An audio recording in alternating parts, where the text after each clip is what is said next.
Everyone, welcome to Locked On Lakers for Monday. Brian Kamenetsky, Andy Kamenetsky. The Phoenix Suns are reportedly ready to buy out guard Bradley Beal. Would he be a good fit with the Lakers? That's next.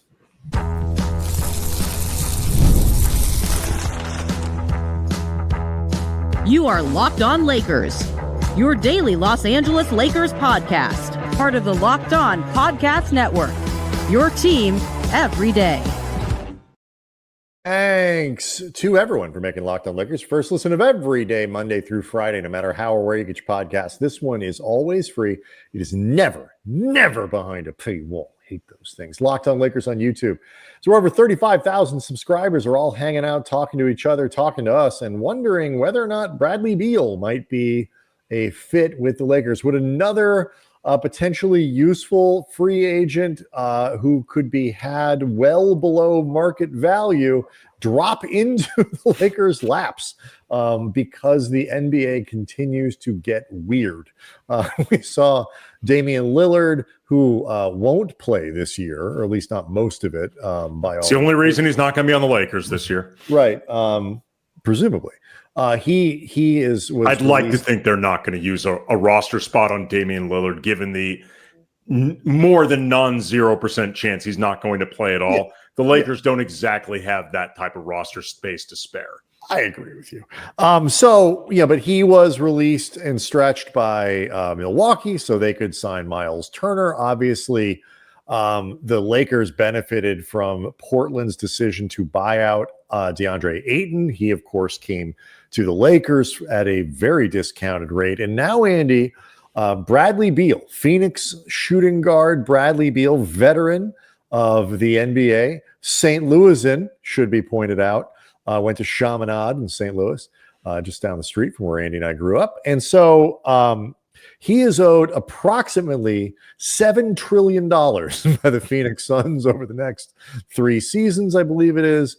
They are reportedly preparing a potential buyout for Bradley Beal. Another wave and stretch like what happened with Damian Lillard. So they would buy him out and then stretch the contract. Because keep in mind, when you buy a player out, their money doesn't go anywhere. It stays on your books. Beal is owed $50 million this season, $53 million next season, and has a $57 million player option that, gosh darn it, I think he'd probably pick up in the season after that. So almost $160 million over the next 3 seasons, about $160 million. The Suns would then stretch this amount. It comes out to like 20-something million dollars. It's a terrible idea. But we'll let Brendan over at Locked On Suns handle the stupidity of this idea. Before we dive too deep into whether or not, though, Beal would be a good fit with the Lakers, because at $50 million, you can't trade Bradley Beal. It's very, very hard. Especially since he's had a no-trade clause, which presumably the next team he joins will not give him. You know who else has a no-trade clause, Andy? Everybody who is being asked to trade for Bradley Beal. They also have no-trade clauses. Well, you know what's funny, actually? If Phoenix had enough sweetener, they could do it, but they don't. So the Lakers, it's still Bradley Beal. I mean, Bradley Beal holds the cards. If he doesn't want to go to this team, the sweeteners don't matter. It's up to him. But what's funny, though, is the Lakers currently have 2 players with no trade clauses, obviously LeBron, and then Jackson Hayes, which, to be clear, the Lakers did not offer this to Jackson Hayes in order to entice him to come back. There's a CBA rule. If you sign 3 consecutive 1-year deals with the same team because of bird rights and CBA stuff that I don't want to get into the weeds of, but you get a de facto no trade clause just as a way of maintaining your bird rights, which is important to players. So Jackson has to agree to any type of trade. If the Lakers ended up getting Brad Beal on a post buyout deal, he would not have another trade clause, but it would be pretty insane for all 3 players who've had no trade clauses in like the last 10 years in the NBA to all end up on the same team. Yeah, Mo Wagner actually has, I think, a similar. Oh, yes. Yes, he does. Him re-signing with Orlando. Yes. it is insane what they're doing. Before we dive too deep into whether or not it would be a good idea for the Lakers, though, to pick him up, I do want to let everybody know that today's episode, Andy, is brought to you by FanDuel. Right now, new customers can get $150 in bonus bets when your first $5 bet wins. It is important to remember, DeAndre Ayton, great example. Would you trade for DeAndre Ayton, giving up 3 or 4 players and all that to get him because he costs $35 million in a season? No. I think most people wouldn't have done that. With the DeAndre Ayton at $8 million a year, 2 thumbs up. I'm on board with that. Bradley Beal at $50 million a season, I'm going to pass. Bradley Beal at $5 million a season, setting aside need, fit, all that. Bradley Beal is more than a $5 million player. So that part, sure. Absolutely. I mean, Bradley Beal has become a very controversial, picked apart player, seen as extremely overpaid. He's had injury issues. He is not, I think, seen as a winning player, like a player of his stature. He has not been to the playoffs particularly often. He's a part of the Phoenix Suns hellscape over the last couple seasons, which, to be clear, was not entirely his fault. No, but it certainly wasn't his fault they gave up so much to get him or gave him all that money. Right. And, the roster building nonsensory that's gone on with the Suns, that's not on Bradley Beal, but he's nonetheless been one of the faces of it. What's interesting, though, is that his numbers in Phoenix, just like the pure numbers, have actually been pretty good. In his 2 seasons in Phoenix, he averaged almost 18 points a game on 50% from the field, almost 41% from behind the arc, 4 assists a game, about 4 rebounds a game. Like, he's actually been reasonably, more than reasonably. He's actually, I think, been pretty solidly productive over there. He is not a great defender, never particularly was with the Wizards, never particularly was with the Suns, and I doubt will be one for the next team he plays for. But as a $5 million player, which is the max the Lakers can pay him if they want him at all, that's the highest they can go, he would, even on this team, replace Austin Reeves as the proverbial or perceived best bargain in the league. Bradley Beal, $5 million is an absolute steal. Yeah. There are questions, I think, about whether or not, because the Lakers, for the time being, presuming Shake Milton gets eventually waived, if they don't do a consolidation trade, they would only have 1 roster spot. You could make an argument about whether different skill sets on this roster are needed more than Bradley Beal's. But in terms of pure talent, Bradley Beal is the best free agent out there that the Lakers could even sort of realistically sign. Yeah, assuming he passes, he clears waivers. Can you imagine? No, I really can't. No, and neither can I, and I can imagine a lot. So I think that this question is, before you start in with what would it be more valuable to have a different player than Beal? I think you decide, what would Beal do? One thing he wouldn't do, I think, is start. Nope. I do not think they would change their starting lineup. I do not think the Lakers would offer to change their starting lineup. I don't think they would hint at the possibility of changing their starting lineup. Nor should to accommodate Beal. Nor should they. I agree with you. What I do think he would provide, and this is important, he would immediately provide them with just a tremendous, tremendous boost to a bench that has lacked any kind of scoring punch. I mean, just it has been a problem for a couple seasons, and Beal comes in and provides backcourt scoring, which is something the Lakers just have not had since, I guess, sort of trying to turn D'Angelo Russell into that. So do you see a different role or a different primary value for Beal? And then we can talk about whether that's worth it compared to what else they might get on the other side of the break. I will answer that on the other side of the break. So that is next. Locked On Lakers is brought to you by FanDuel. Summer sports, they are in full swing, and whether you're all about baseball under the lights, golf on the greens, or high-stakes soccer action, FanDuel is the best way to make every game even more exciting. You're already following the action, so why not make it a little more thrilling? With FanDuel, you can get in on the games while your friends are getting burned at the beach like morons. And it's really easy to use FanDuel. It's fast to pay out, and even regular season games can feel like must-watch events with a little action on them. And whether you're placing a same-game parlay or watching a bet ride into the ninth inning, FanDuel makes it feel like you are part of the action. If you're new to FanDuel, this is the time. New customers can bet just $5 and you get $150 in bonus bets if your first bet wins. So just pick something incredibly obvious. Open the FanDuel app today or visit FanDuel.com to get started. But back to this Beal conversation. Again, he would have the ability to fill an important role on this team, and would not be expected to carry them offensively. Hopefully that could help him stay healthier. Beal played 82 games in consecutive seasons in 2018 and then again the following season, and hasn't played more than 60 since then.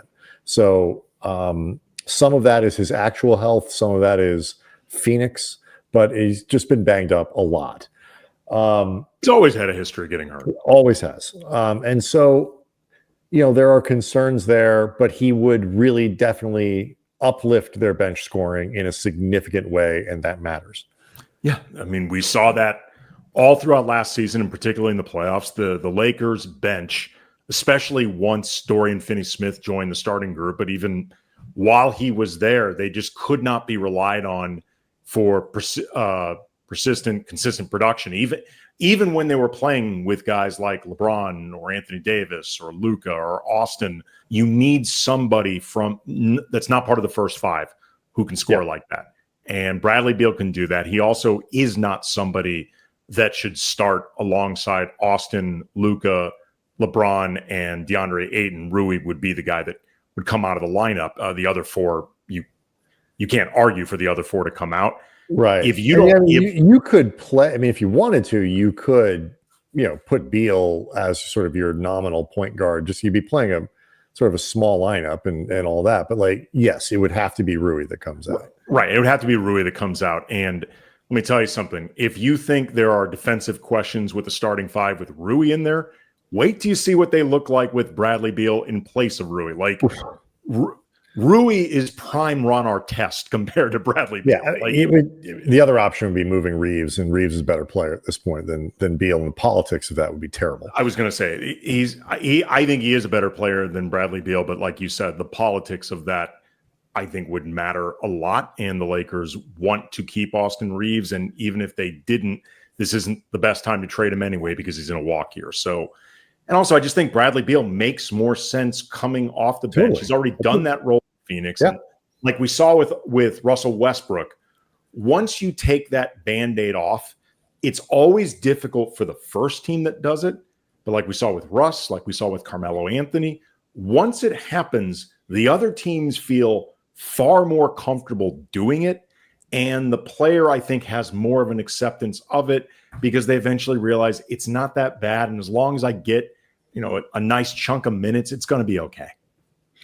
Especially when you're still getting, that's Andy technically not, he wouldn't be getting 160 million. He'd have to leave 15 or so on the table to get the buyout. So he's getting his 140 million or 145 million regardless. I mean, it's a little, like Lillard, there was the initial report right after Giannis and Lillard that from Chris Haynes, that Giannis wasn't pleased about this. I think that was Giannis basically trying to make it very clear, I didn't tell Milwaukee to I didn't make the Bucks do this so that when I leave, please don't be like, well, Giannis made them release and stretch Lillard. And I think that was Giannis signaling, sure, I didn't tell him to do this. So that he wasn't happy, but the initial report, Lillard was always unhappy with this, and then it became no, Lillard's kind of ecstatic about this because there were all kinds of reports that he was uncomfortable. Not the Bucks were doing him wrong. He was just uncomfortable being away from his family. It wasn't going particularly well. at a time where he's going through a divorce. Like there was a lot going on in his family, period. It just wasn't comfortable. And that is an underrated thing that happens with athletes. We forget that they're people with personal lives. But now he can go rehab wherever he wants. He'll sign wherever he wants, and he basically loses like $10 million. Actually, no, Lillard doesn't lose anything. Lillard doesn't lose a penny. Lillard doesn't lose a nickel. And so like that part of it, like Beal, I agree with you. I think coming to a team like this in this context too, if he wants to be on a winner, there's a very good chance that any winning team he joins already has a 2-guard, like ready to play in a starting lineup that's ready to work. And he would come in and fill in a niche. And that part of it I don't worry about. The question becomes what is more valuable? Let's say the Lakers can offer, and the numbers keep shifting around a little bit, but most people seem to think they have most of the the biannual. They want the whole thing. They just waive Shake Milton. They can but I don't think that. I just saw something from Eric Pincus, Cap Guru, who said that still might leave them short unless they waive Goodwin too. But they'd have about $4 million. But again, it doesn't really matter with somebody like Beal, because unless he just wants the extra, he doesn't really get extra money necessarily out of this. So he can go wherever he wants. But would signing somebody like Beal be more valuable than signing somebody like DeAnthony Melton, somebody who's been linked, still out there, and has been linked very closely to the Lakers, and you could argue, Andy, may already be in their pocket, and they're just waiting for all the accounting to line up before they sign him? This is what I think the interesting question that the Lakers would need to answer between, say, Bradley Beal and DeAnthony Melton. Now the two names linked most prominently to the Lakers. Bradley Beal, in terms of pure talent and certainly in terms of career cachet and name value, considered a better player than DeAnthony Melton. There's no way around this. He is still in stature, even with all the things that have happened over the last few years. Bradley Beal is considered by 30 out of 30 GMs across the league to be a better player than DeAnthony Melton. And DeAnthony Melton is just as risky, if not riskier, in terms of inability to keep him on the court. DeAnthony Melton's coming off a major ACL injury. Like, there's a lot of questions. 6 games last year, 38 the year before. Right. There's a lot of questions about DeAnthony Melton's ability to stay healthy, just like there's been with Bradley Beal. The thing that's interesting about Melton, though, is he is more likely to fill a skill set in terms of defense, and in particular point of attack defense, from 1 through 3, that the Lakers don't have anybody currently on the roster that they feel comfortable giving regular minutes to. Like, Jared Vanderbilt is great for that role, but his own health issues aside, there's the offensive issues and, just the lack of offensive utility that has been there with Jared Vanderbilt. I think JJ Redick could be more open to giving more of that role and responsibility to Jordan Goodwin. But for the time being, I'm not convinced JJ will. So for all intents and Goodwin, but Goodwin also too, as an offensive player, shot the lights out when he first arrived in LA, and then kind of regressed to where he had been for most of his career. Melton had one season of fairly high-end shooting, but for the most part, as a three-point shooter, at the very least, has been very inconsistent. Yeah, I mean, neither 37%, 36%. We have one year at 39. The year before that, I guess, the year before that at 38. So it wasn't too bad, but inconsistent. Neither one of them is really considered a proven offensive player. If you want to say Melton is more so than Goodwin, fine, but offense is not I agree with their strong suits. Yeah. But I think Melton is nothing else. If nothing else, he's the more established NBA player, if not the more established offensive player. And like I said, for the time being, I would be open to JJ giving more of a legitimate shot to Goodwin in that role. But until we see that he will, then the role is unfilled for this team. And you could argue that they need somebody to do the things that you would ask of Melton more than they need the things that would be asked of Bradley Beal. Even after we talked about the bench scoring that they lacked, you could fix that by just moving Rui to the bench. And that would, in a lot of ways, address some of the things that we're talking about. And between that and maybe Jake LaRavia and, a center that you can keep out there for 25 to 30 minutes and Ayton, like there's some things there post AD they have now that they didn't have last season. I wonder too, I agree with you. You could look at Goodwin in that space. I actually think you could argue you need both of them. That to have, especially if you are able to swing a trade that includes Gabe Vincent for a backup center, something else, that might bump, or you move Kleba in something if you decide you can find a different way to get a backup center. Both of these problems are real. And to some degree, it comes down to which one, which guy do you think you get more use out of? Do you think you would find, are there ways you would play Melton down the stretch of games? Could you leave him on the floor depending on certain lineups? If you really needed to boost your defense a little bit, who would you sit in those situations? Is there somebody in the front court that you could do if you needed to go big, sort of defensively oriented and shift everybody down one and Reeves kind of becomes your one? And they're just, the Lakers don't have that sort of modular roster yet where you look at what Indiana did, you look at what Oklahoma City did, where they have enough of these sort of two-way pieces where you can plug in the couple guys that maybe are more offense or more defense and they're supported on the other side. The Lakers don't have that. Beal doesn't really solve that problem. He is way too indexed offensively. Melton, he might be able to give them a little bit more of the, if he's shooting, a little bit more of that kind of spacing and then more reliable defense. I have a feeling, we'll ask people, we'll come back and talk about Summer League after the break, but we can even put up a poll on the YouTube page. I bet if you ask most people on our community page, at least, they would vote for Melton. I think I am probably more inclined to vote for Melton, assuming both of them are equally healthy.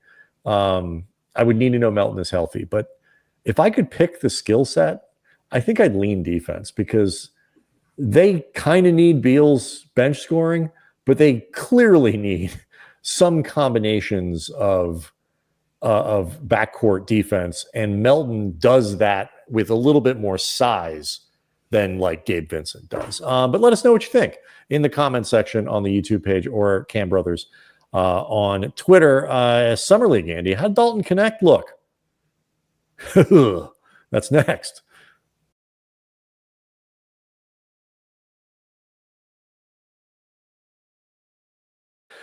Let's accentuate the positive, Andy. Bronny James, who did not play, and I didn't realize this, but I guess there's physical stuff or whatever. It was kind of quietly announced he was going to be on a bit of a minutes restriction in the California Classic. Maybe I missed it, and if so, I apologize. I don't entirely understand why. He only played 10 minutes on Sunday after not playing on Saturday. Yeah, it's been described as conditioning issues.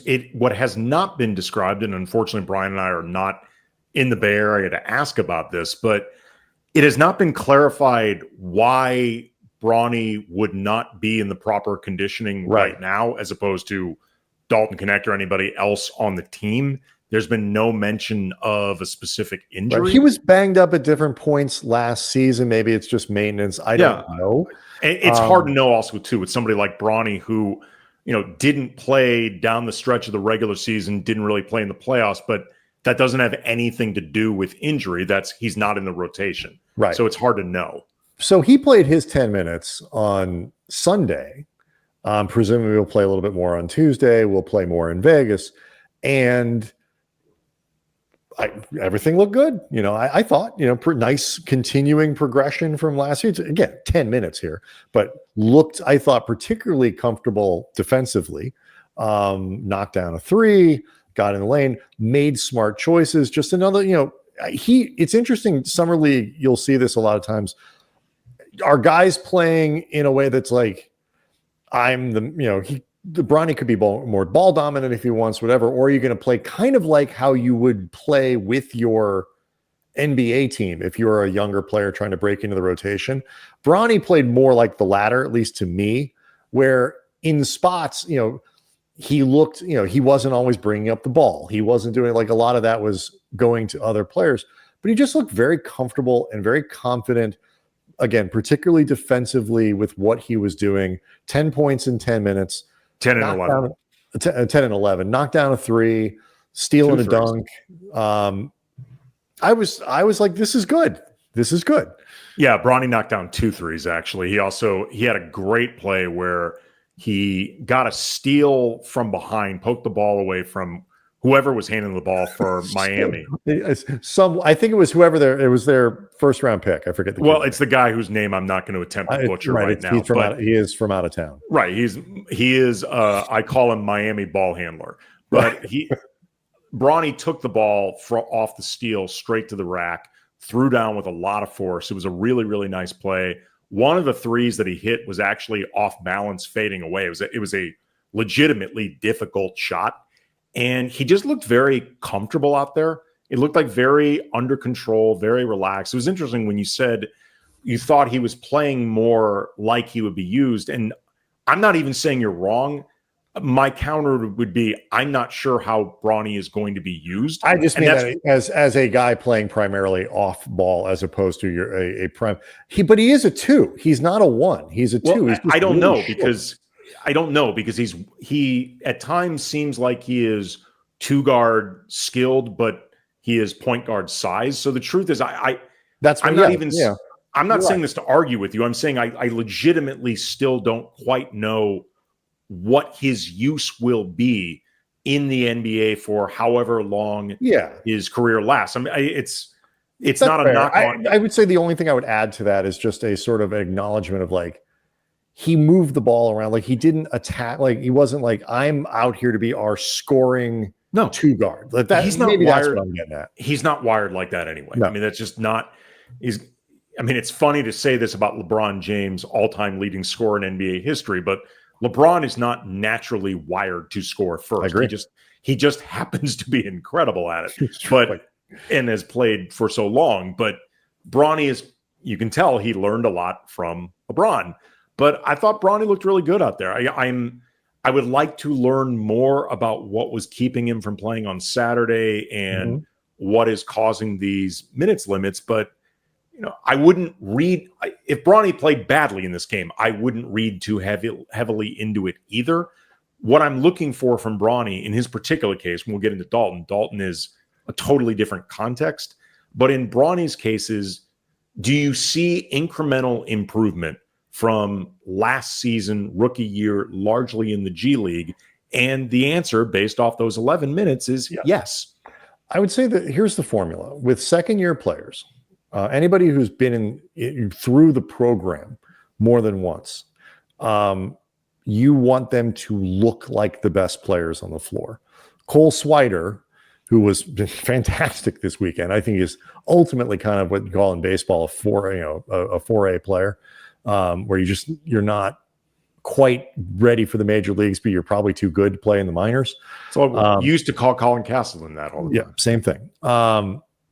He looked like one of the best players on the floor. He's played NBA minutes. He's been through NBA training camps. He's been through summer leagues. Like, you would want him to look like one of the best players.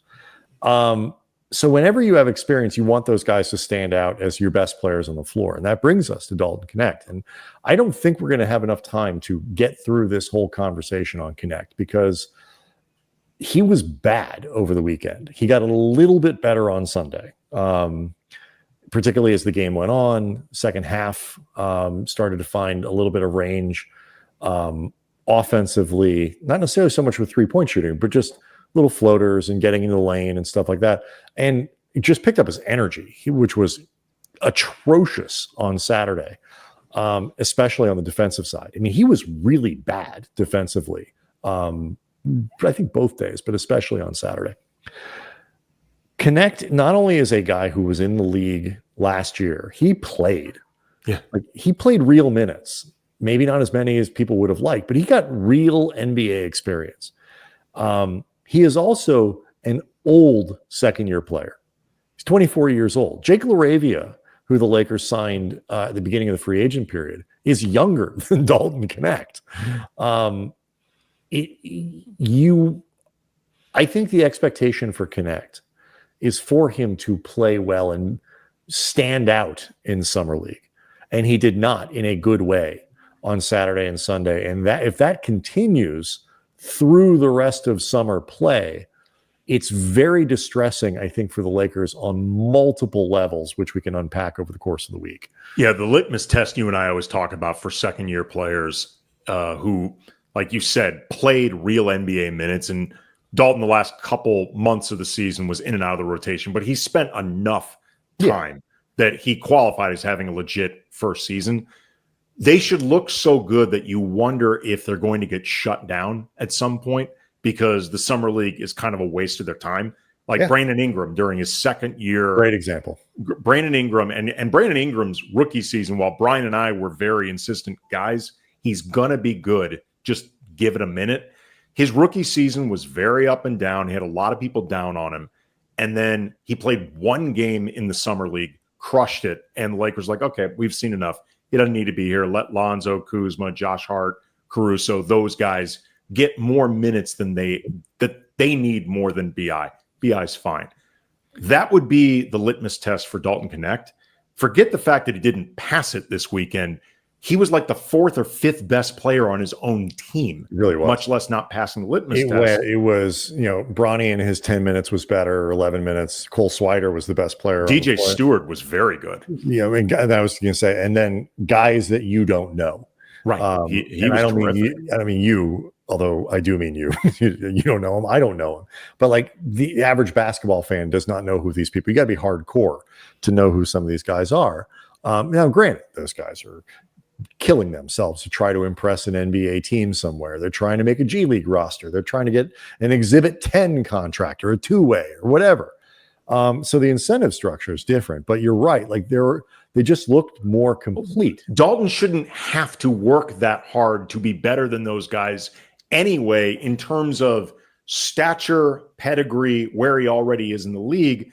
You do wonder maybe, or at least the thought crossed my mind, whether he is preoccupied with yet another round of trade rumors and the idea of being out there playing for this summer league team, wondering if he's going to get traded again over the course of this offseason. Like that, it would be natural, since he quite literally knows the Lakers would trade him. And, when the rescinded deal happened involving Chris Paul and, Lamar Odom, Pau Gasol, Pau was as professional as he could be, but it bothered him. Lamar Odom never recovered. He demanded he get traded. If those guys who had been in the league way longer and had already been traded at that point in their career, if it bothered them that much, you can understand where Dalton might theoretically be distracted. But if that is the case, or whatever else may be going on with him, he needs to work his way through it, because he's not doing himself any favors playing like this. And he's certainly not doing the Lakers any favors if they're trying to trade him. He's not doing them any favors if they want to keep him either. Like if they want to keep him, it's because they're picturing him having a role. There's no question. You want the guy to play well. Yes. So we'll talk more about this, obviously, heading into the final of the California Classic. Hopefully Dalton goes out and just crushes it and puts a lot of this to bed. But we'll see. Locked On Lakers on YouTube, so we can go hang out with over 35,000 subscribers to the channel. You think I'd have that memorized by now. We will, of course, be back on Tuesday. We'll obviously jump in should anything important happen, a signing, trade, whatever it might be. So make sure you're sticking around. Follow us on Twitter at Cam Brothers. And, if anything happens, we will jump in earlier. Otherwise, we'll see you tomorrow.